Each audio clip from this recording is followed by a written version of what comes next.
It's Wisconsin Today. I'm Kate Archer-Kent. And I'm Rob Ferret. On Capitol Hill, the Senate narrowly passed the Budget Reconciliation Bill yesterday, known as the One Big Beautiful Bill Act, with Vice President J.D. Vance breaking a 50-50 tie. Tucked into that mega bill is a $67 billion package of farm bills that was the subject of last-minute debate ahead of the vote. We're checking in on what those provisions are and how they could affect farmers and the food supply in Wisconsin and around the country. Grace Iero is food and agriculture policy reporter for Politico. Grace, welcome to Wisconsin Today.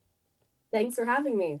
Well, let's start with just a primer first. The Farm Bill governing so many aspects of our country's food and agricultural systems. It's supposed to be renewed every 5 years. How does this bill intersect with the spending and tax cut package that's being debated in Congress? Yeah, absolutely. So the Farm Bill was last passed in 2018. Obviously, we are a couple years late on seeing a new one, given that it's supposed to be every 5 years. And given that sort of stalemate that we saw last year over Farm Bill negotiations, Republicans started looking a few months ago at including some of the most expensive pieces of the Farm Bill in this reconciliation package. So they ended up putting, as you said, $67 billion of Farm Bill spending in there. It'll mainly go to what we call the farm safety net and crop insurance and reference prices. And those are Republican priorities. And the logic is from the Republicans that they will get all of the expensive pieces of the Farm Bill negotiations done now, and then they'll pass sort of a skinny Farm Bill later this year with just sort of extensions of some other key programs that didn't get included in reconciliation. So farm safety net, would those be subsidies?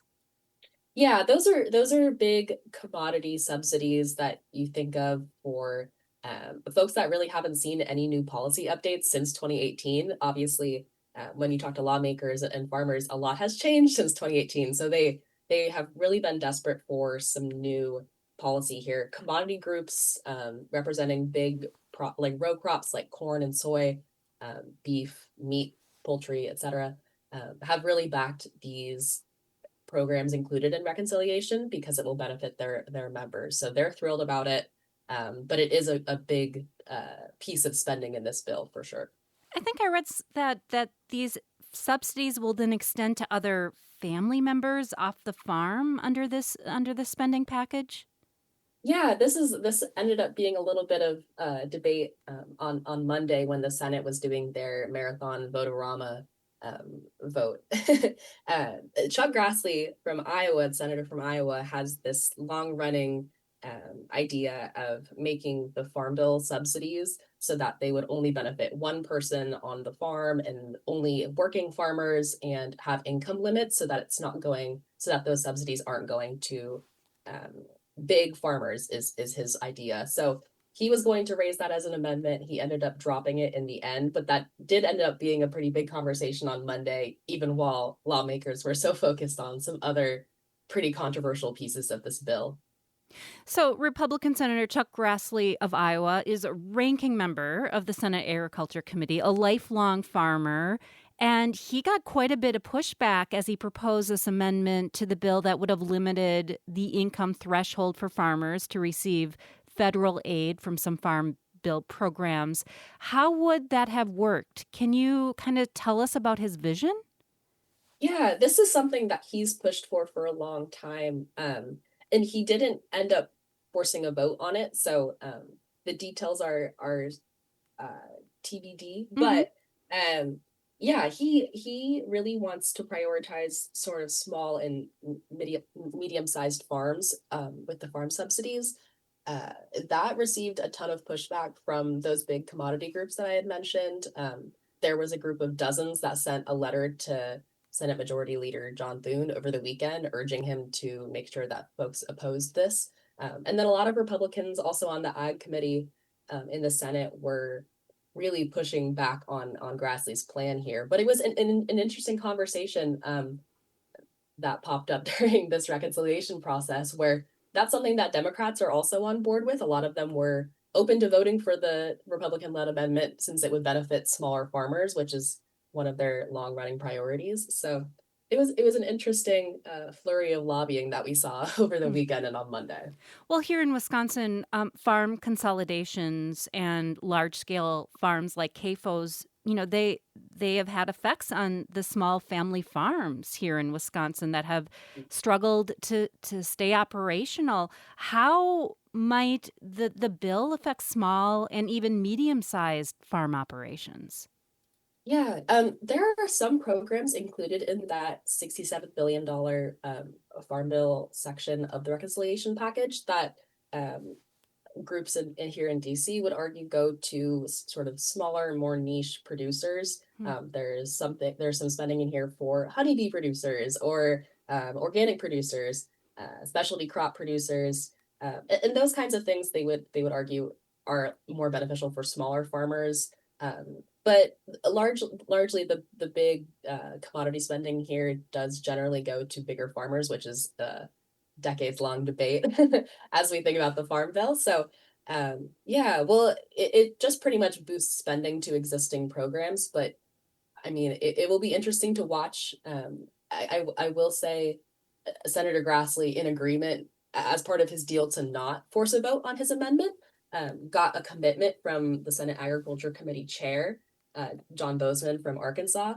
Senator Bozeman promised Senator Grassley, as we reported, that he would work with Senator Grassley to bring some of these priorities back up in the later farm bill this year. And that to me is so interesting right there, Grace, because I wonder with the entrenched stalemate we've witnessed over the Farm Bill and its reauthorization, has that stubborn stalemate maybe softened at all based on what we've just seen around the big, beautiful bill negotiations and talks with Grassley? Yeah, I think that's something to watch out for. The key piece here too is that the Farm Bill is traditionally passed in a bipartisan way. Hmm. That has obviously sort of fallen apart in the last couple of years due to disagreements over nutrition and climate spending.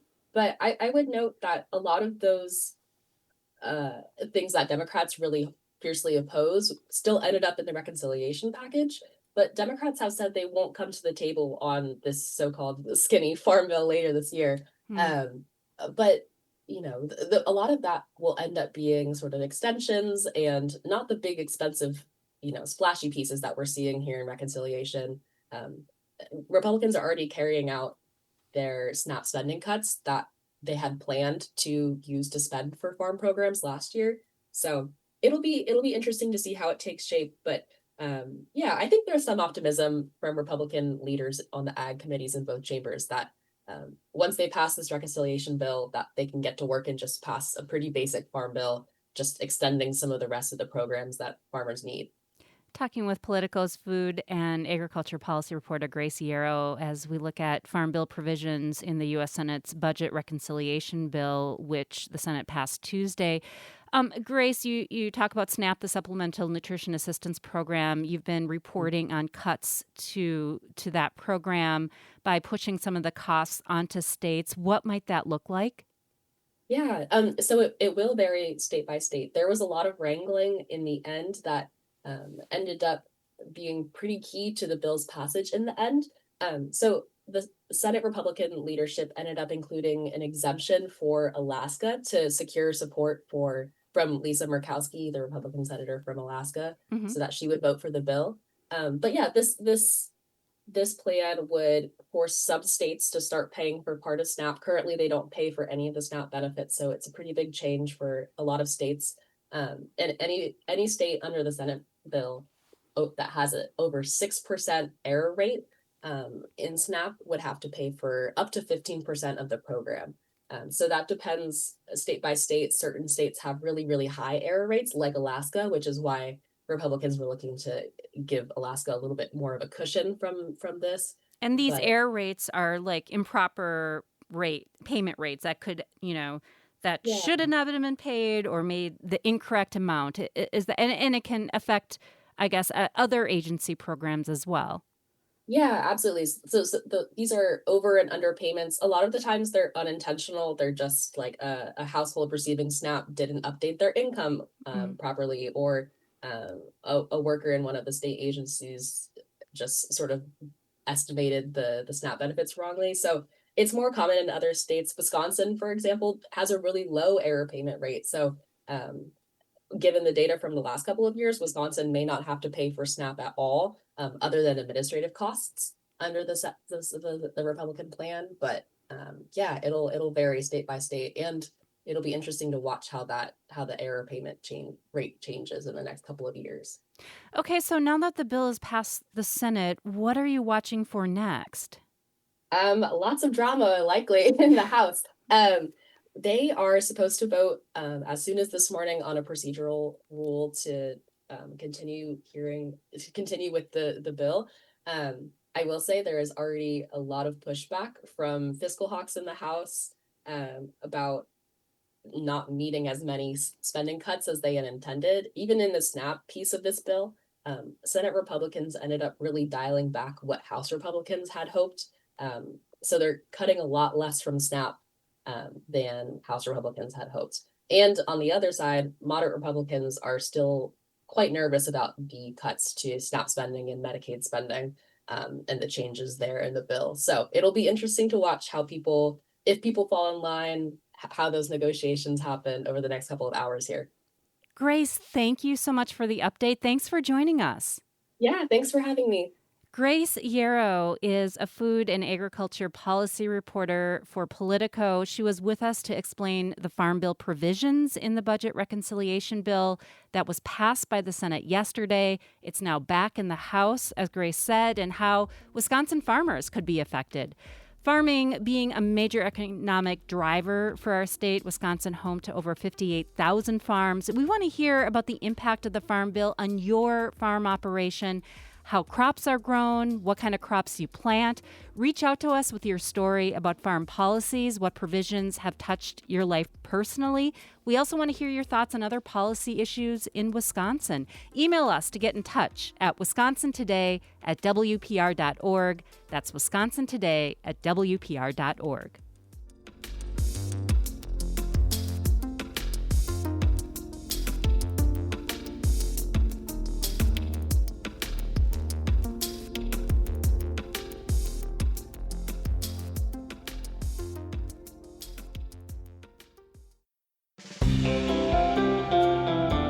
Coming up, new research on the Menominee River on the Michigan-Wisconsin border finds a lot of farming and pre-contact cultures. As archaeologists, we've grossly underestimated the scale of ancestral Native American farming in North America. Find out why that discovery is shaking up archaeology. That's next here on WPR News.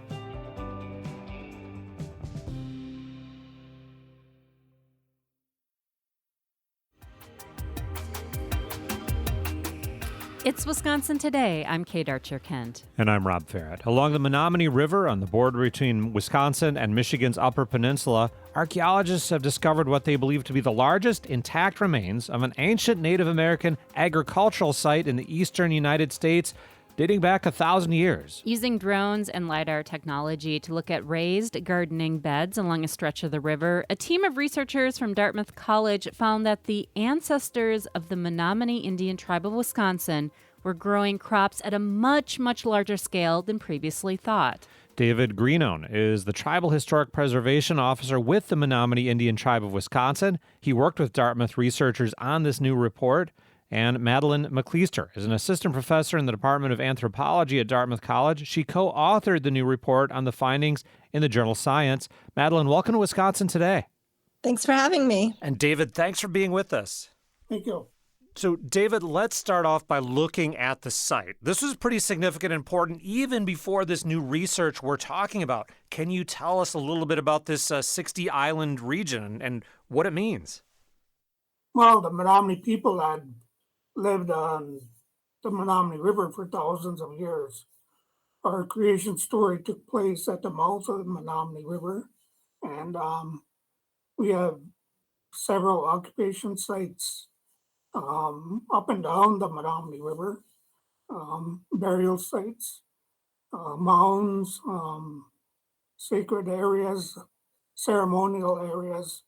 But the 60 Islands area is pretty significant to us because it was said that one of our people had a dream about 60 islands, that this area was um, contained a good place to live, hunting area, fishing area, wild rice area.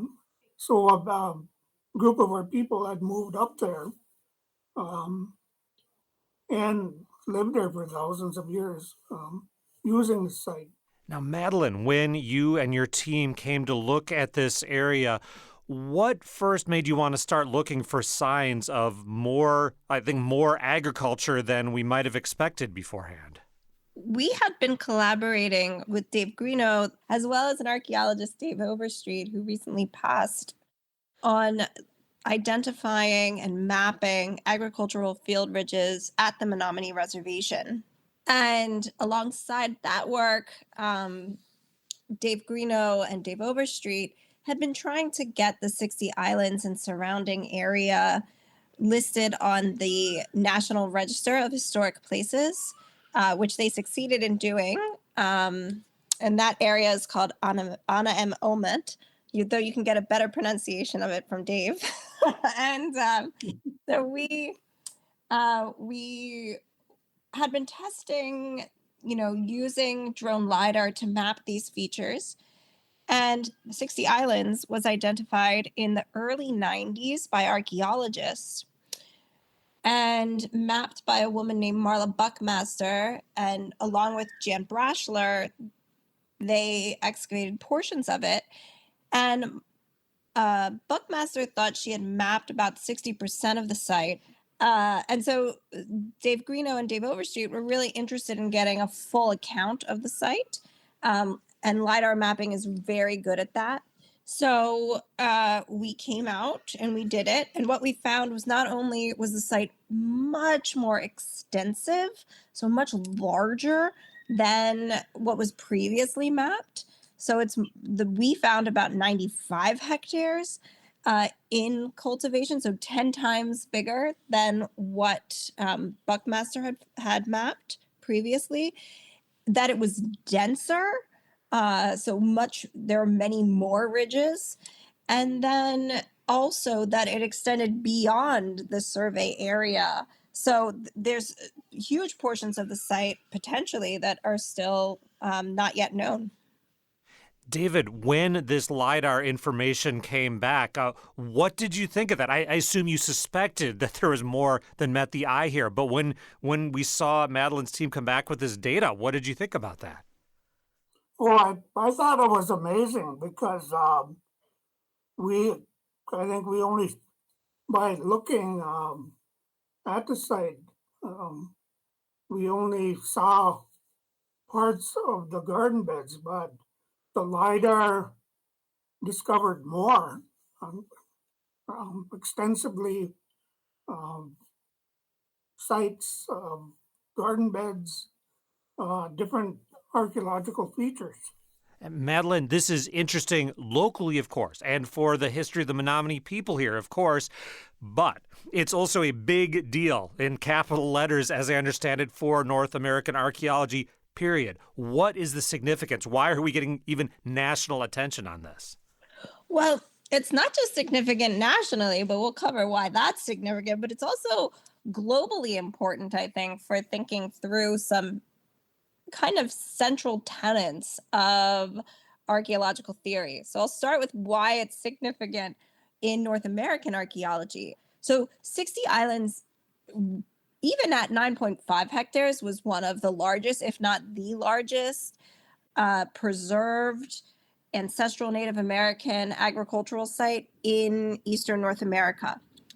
And the reason for that is that these features are very subtle. They have a very low relief between, they're about a foot high. And the second those areas are plowed, or you put a parking lot on it or any other type of development, they are gone. And so if you think about where are you putting these features, you're putting them on good farmland. And so a lot of these features, Euro-Americans came in, settled this area, and all of them got plowed over. And we actually see in the late 1800s or kind of early archaeologists lamenting the fact that these features are disappearing. So in the 1800s, we're not documenting them. So now they would have been the most common archaeological feature, and now they are among the rarest. So what's significant here is that if this area, you would not expect to have such extensive agriculture because it's difficult to grow the crops that are kind of the plants that grow on these beds, corn, beans, and squash. It's difficult to grow them this far north. And it would have been even colder in the past because of the Little Ice Age. But these ancestral Menominee farmers are able to figure it out, obviously, and they're able to modify the landscape just at a huge scale. So if they're doing that in this place where it's hard to farm, where everything we know about these ancestral communities is that they're relatively smaller, and yet we see this level of landscape reworking, that means that as archaeologists, we've grossly underestimated the scale of ancestral Native American farming in North America. And so that means think of places like Cahokia, where it is a giant community, right? The other thing to think about is that as archaeologists globally, when we think about why communities undertake intensive agriculture, it's typically because of things like population pressure, increasing hierarchies, neither of which we know of in the past for ancestral Menominee communities. So that kind of casts again this global importance of the site to show that you don't need steep hierarchical structures. You don't need steep inequality to have intensive agriculture. That there's other ways that these systems come into being. Madeline, as I'm reading about this is a lot of what we're talking about is happening the same time as the height of Cahokia down by what's now St. Louis. I know we had Cahokian outposts here in Wisconsin. Are we seeing evidence or are there indications that the Menominee people we're talking about here are interacting with those fringes of Cahokian culture? So that's a great question. I would say what I actually expect is if they are trading some of this corn or bringing it anywhere. So you're still pretty far from those Cahokia or from those Mississippi and Cahokian outposts, those northernmost ones here in Wisconsin. My hunch would be that if they are trading it, they probably are moving it north, where it is, they're at the very kind of northern limits of where corn, beans, and squash grow. And so it's likely instead that they're trading with folks farther north for, I don't know what they're trading for, but that would be my guess. We found out that one of our archaeological sites near Menominee, on the Menominee River, included obsidian. And obsidian must have been traded to the Menominees. For what reason or for what, I don't know. So there must have been extensive trading going on. We are talking about this archaeological research on the Wisconsin-Michigan border along the Menominee River, an amazing chapter in the history of archaeology and the Menominee people in the area. Madeline McLeister is with us, professor at Dartmouth College in the anthropology department, and David Greenone, tribal historic preservation officer with the Menominee Indian Tribe of Wisconsin. David, I want to talk about the cooperation here because I know the history of archaeology and tribal groups has not always been happy, but you've worked with David Overstreet and now with Madeline and her team. Can you talk about the cooperation and how that's worked here? Well, we worked with Dr. David Overstreet for about 30 years here on the reservation. He was a contract archaeologist for us. And we, not only here, but in the extended territory of our tribe, including the Menominee River. And the relationship between the archaeologists and the tribe is really good. Um, and it still is today. Sorry that our archaeologist, Dr. David Overstreet, just passed away, but it's ongoing with Madeline doing the work at 60 Islands, and hopefully she can identify more sites up there to help solidify our existence on the Menominee River. Madeline, I want to talk about how you're doing that research. There's some of what we might think of as traditional archaeology going on, but you also mentioned this LIDAR, and a lot of these, remote sensing from up in the air technologies, it seems like are changing archaeology, not just on the Menominee River, but all over the world, and leading to discoveries that we had no idea were there. Can we talk about that technology and how it's being harnessed? Sure. So what LiDAR does is it essentially sends lasers down through to the surface, and then those lasers hit the ground and they come back up. So that creates a topographic map of the Earth's surface. And what's exciting about LiDAR is that it can, to a certain extent, it can penetrate the tree canopy.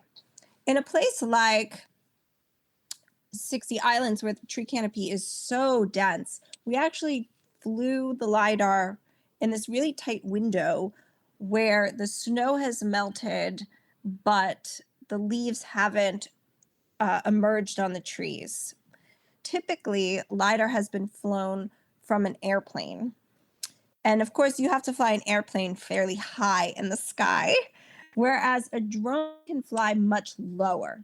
So that allows us to get a higher resolution for these low relief features. So when we think about some of the early LiDAR discoveries, those are building foundations, things like that. But now with the drone LiDAR, and this is some of the earliest data with drone LiDAR, this has only been around for the decade really. And it keeps getting better, which is exciting. But with the drone LiDAR, you can fly that drone lower. And so things that have just that, foot relief can actually show up. You can just cover a huge area, have it mapped relatively quickly. We were also able to find other features. So, for instance, there's a burial mound group that was thought to be completely destroyed, but there's still some burial mounds remaining, which is exciting. There's also we found a dance ring, and so these kinds of things just show how integrated and complex the landscape was. David, this makes me think about the people. And now you're there, and as part of this effort, you're identifying, hey, this is where people maybe 1,000 years ago were dancing in this dance ring, or they had their hands in the soil planting squash and corn and beans. What do you think about as you think about the people who left this evidence, these mounds, these rings behind? They're our ancestors, and we continue to have gardens, not extensively as our ancestors did, but we continue to do that.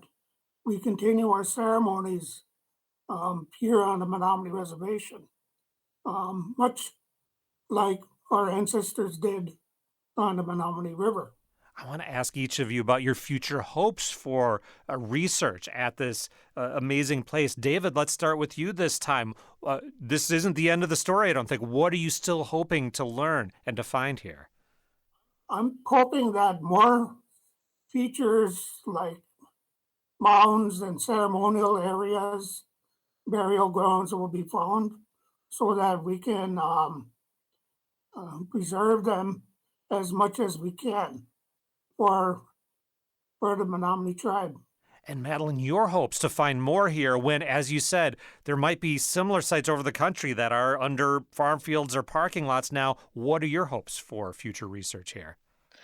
So I think with this new technology that we're going to find more and more of these agricultural sites across North America in places where we haven't looked, in unlikely places. At the site in particular, I'm really interested in how farming this far north was this successful, what kinds of soil amendments and what are people adding to the soil to make the crops grow so successfully this far north. I'm very interested in that question, kind of how the ancestral Menominee communities did it. I'm also wondering, where is the village, right? So we have just a tremendous, extensive agricultural features that could feed a lot of people, and so I'm very curious where they were all living. And so that's actually, we're up here now looking for that. And we'll leave it there. David, thanks for joining us. Thank you. And Madeline, thanks for sharing your work with us. Thank you. Madeline McLeister is an assistant professor in the Department of Anthropology at Dartmouth College. Her team recently uncovered the largest intact remains of an ancient Native American agricultural site in the eastern U.S. along the Menominee River on the Wisconsin-Michigan border. And David Greenone is Tribal Historic Preservation Officer with the Menominee Indian Tribe of Wisconsin, ongoing collaborator with the Dartmouth researchers.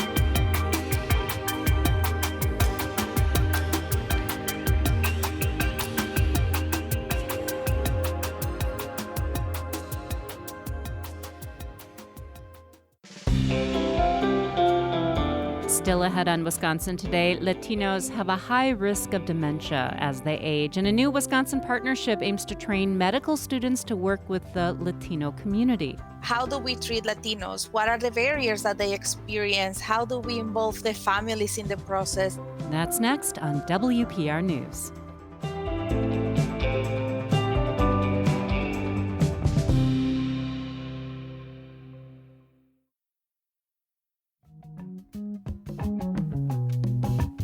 You're listening to Wisconsin Today. I'm Kate Archer-Kent. And I'm Rob Farrett. Right now it's time for Wisconsin Life. Here's producer Maureen McCollum with a story about a pair of business owners in Madison. The auto repair industry is dominated by men, but on Madison's north side, Dutch's Auto Service veers from that reality. As Christina Leffering tells us, the women-owned auto repair shop may be unique, but it faces universal struggles in a changing industry. By the time Crystal Rossman and Nan Mortensen met working at an auto repair shop, they both had plenty of war stories from working in their field. It's alienating, it's uncomfortable, it's still very much a man's industry. That's Mortensen speaking in the office of Dutch's Auto. It's an independent auto repair shop she and Rossman opened 16 years ago. The office has air conditioning, a play center for kids, and of course, a shop dog. Hi, Gabby. Out in the garage, Rossman has a car on a lift. She uses a stethoscope to listen to the car's axles as Mortensen, in the car, hits the accelerator. For a small, mostly two-person shop, Rossman says they stay busy. And at first, just had our friends and family and stuff as customers, so sometimes we would just close up and go have lunch, which we miss these days. That success led to them buying their current shop, which has a steady customer base. Mortensen grew up fixing cars and anything else mechanical. I was trained by old school mechanics. I'm not a technician, I'm a mechanic. I can fix a lawnmower, I can fix a bicycle, I can fix a snowmobile. It doesn't matter what it is. I have a variety of skill sets, but not everybody has that variety.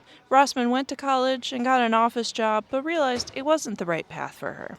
The two share a love of the challenges that come with car repair. What I really love is that I feel like you'll never know everything. There's so many different makes, models, systems and all that stuff, and you don't get a chance to work on everything. So there's just always going to be something new to learn, some new challenge, and that's what makes it for me, that's every time I learn something new, it's like, oh yeah, I remember, this is why I'm doing this, While the two of them loved auto repair, the industry did not love them back. While they and their business are doing well now, they remember how hard it was working in other shops. It's always a situation of us and them. It's difficult sometimes to form partnerships and friendships. It's difficult sometimes to feel safe in a shop environment with people who don't want you there. One shop, I would never be full-time because I'm a girl, and I was dedicated to doing the oil changes, the brakes, kind of the simple stuff. And oh, by the way, you're the only one who's going to clean here. The other shop was a little more organized, a little more structured, had a lot more disciplinary rules and such. And if they didn't like you, they would go after you for all the little things. So I ended up leaving because I was keeping track of everything in a notebook so that I had proof that I was doing my job, and I don't need to do that. They wanted to open a garage with a good work environment for anyone who feels intimidated or unwelcome at auto repair shops. We wanted to start our own shop so that we could provide transparent auto repair service so that women would feel comfortable and safe coming into a shop. Women are treated like they don't know anything about cars, like it's somehow genetic that you either know about cars or don't know about cars. But both worry that small independent shops like theirs will die out unless serious changes are made in the industry. Now business is booming, but they have a hard time finding mechanics. Shop classes are increasingly rare at high schools, and some programs at technical colleges train for working at dealerships. As part of their customer service, Mortensen and Rossman try to explain repairs to customers so they know why they're necessary. I'm not going to sit here and pontificate about a car with a customer, but what I am is an honest person who's going to tell you this is why we're replacing your brakes. My priority is good service and honest repairs. My hands are dirty, my money's clean, and I sleep well at night. Christina Leffering brought us that story on Dutch's Auto Service in Madison. Wisconsin Life is a co-production of Wisconsin Public Radio and PBS Wisconsin. Additional support comes from Lowell and Mary Peterson of Appleton. Find more Wisconsin Life at wisconsinlife.org and on Facebook and Instagram. I'm Maureen McCullum. This is Wisconsin Today. Dementia can be a concern for many Wisconsin families as people age, and Latinos are 50% more likely to develop dementia than non-Latino white Americans, according to the Alzheimer's Association. Now, Wisconsin's only bilingual memory clinic is partnering with researchers at UW Health to create a new elective course for medical students to get hands-on experience in dementia diagnosis and care for the Latino community. Dr. Maria Mora Pinzon is preventive medicine physician and assistant professor of medicine at the UW School of Medicine and Public Health. Dr. Pinzon leads the research team on this project. And Shari Perez is the Community Health and Research Program Coordinator with the United Community Center in Milwaukee that operates the Latino Geriatric Center Memory Clinic. Shari, welcome to Wisconsin Today. Thank you for having us. And Dr. Mora Pinzon, thanks for being with us. A pleasure to be here. Well, Dr. Mora Pinzon, let's talk about the problem you're trying to address with this partnership and this class. Why do we worry particularly about the risk of dementia and diagnosing and treating it for the Latino community? Well, one of the things is that we don't talk about dementia in Latino communities. We have a perception that forgetting is just normal as we age, but the Latino community is getting older. Over the next 25 years, we expect that the number of people affected by dementia in the Latino community will increase in 900%. Right now, there's about 600,000 people in the United States with the condition. That number is going to skyrocket to 3.5 million just in 25 years. And Dr. Mora Pinzon, this class is part of the solution. What kind of experiences are you hoping that medical students take away from this class and then collaborating with United Community Center? Well, one of the main things is that the United Community Center has over 17 years of experience in working with Latino older adults with dementia and even diagnosing them and helping them through this journey. So that's an experience that we hope the students will be able to see, building on all of that amazing knowledge, that organizational memory on how do we treat Latinos, what are the barriers that they experience, how do we involve the families in the process in a way that is not only welcome, but also useful in this journey. And Shari, the Latino Geriatric Center Memory Clinic with the United Community Center there in Milwaukee. How do you help people overcome those barriers that Dr. Mora Pinzon was just talking about? Well, first of all, is the only memory clinic within Wisconsin that all the staff is bilingual in English and Spanish, and they're all Latino as well. So they understand that culture that we need to take into consideration when we're doing diagnosis. And they're also in a space that is safe and that feels comfortable for our seniors when they're getting their diagnosis. It's a space that feels culturally appropriate and that the staff is prepared to serve them in a way that takes into consideration all the things that come into the diagnosis besides just the diagnosis, like language, culture, and the way of talking to them and explaining things in a way that they can understand.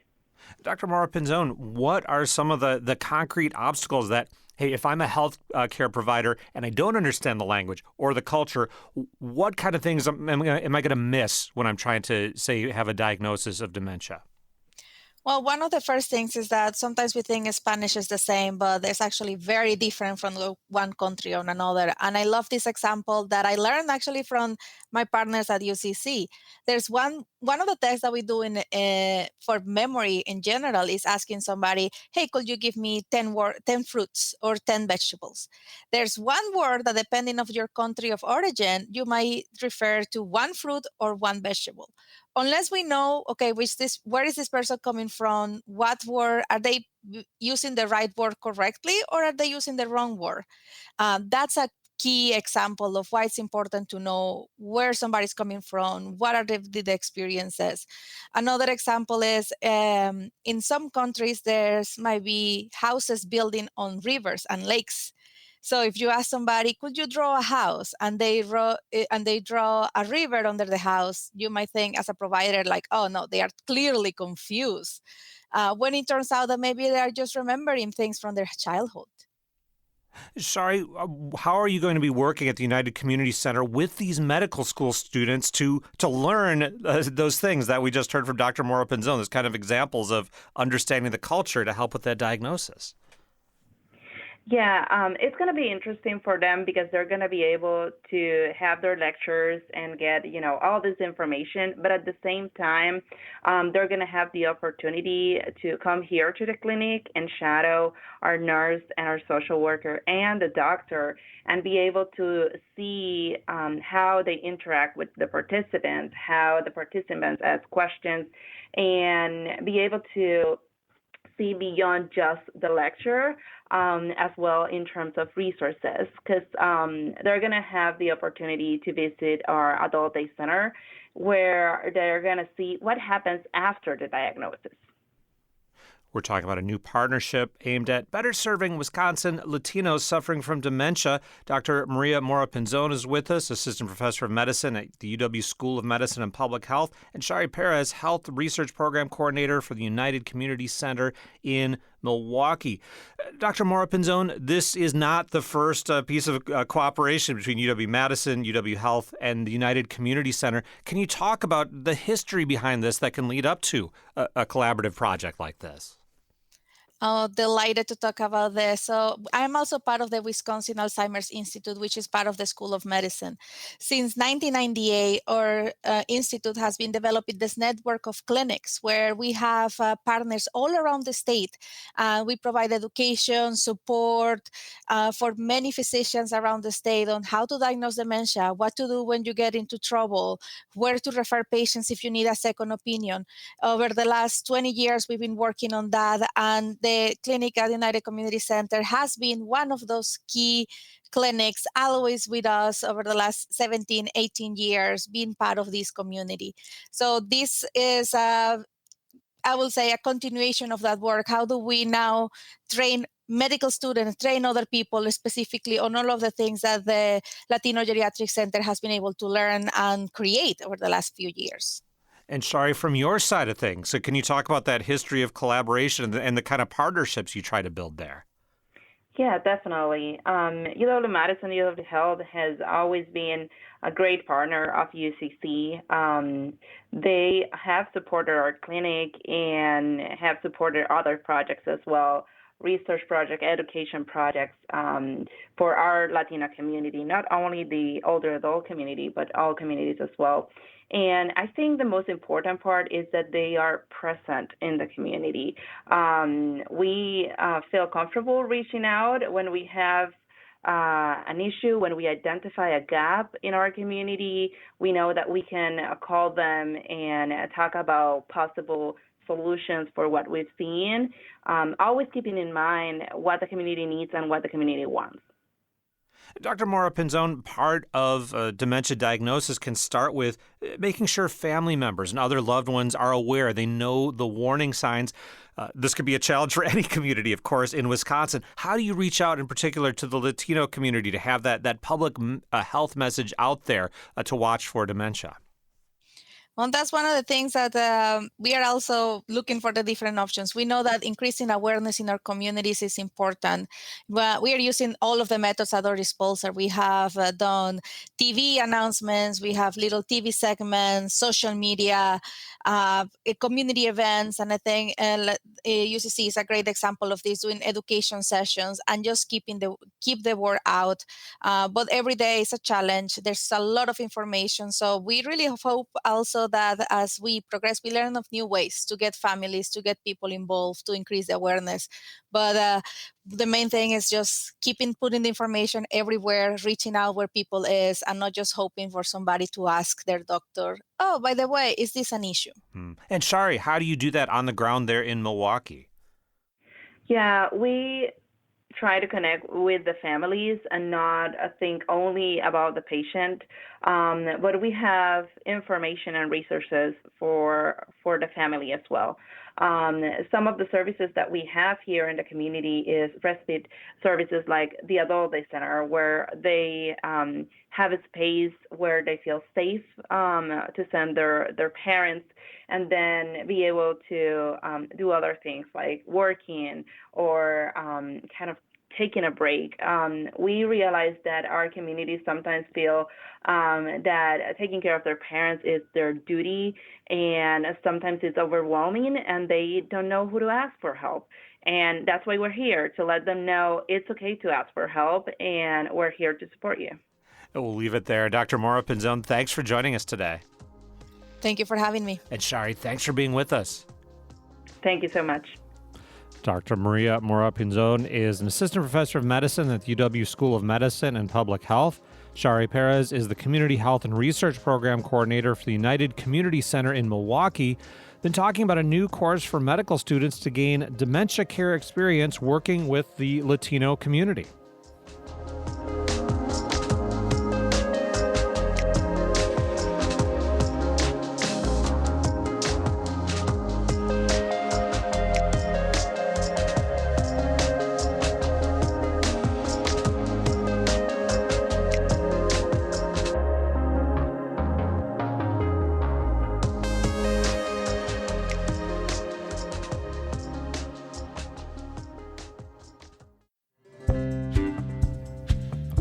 Yesterday, we heard about the work of the Green Team at Chippewa Falls High School and how they're making solar power possible at the nearly 100-year-old Camp Nawaqua in Cornell, Wisconsin. And now we want to hear from you about young people making a difference in your community. Whether it's a renewable energy project or an Eagle Scout project or a group of teens volunteering with, say, senior citizens in new ways, tell us about how they're creating a stronger community and lending a hand. Maybe you are a high school student who has a summer volunteer project. Tell us how it's going and what your goal is with that project. We're interested in stories of young people making a positive difference around you. Email us at wisconsintoday@wpr.org. You can also call or text us at 888-642-0232. Once again, that's 888-642-0232. Wisconsin Today producers include Lauren Cox, Beatrice Lawrence, and Royce Podeswa. Our technical directors are Sarah Hopeful and Tyler Ditter. Learn more about us at wpr.org/Wisconsin Today. I'm Rob Farrett. And I'm Kate Archer-Kent. You're listening to WPR News.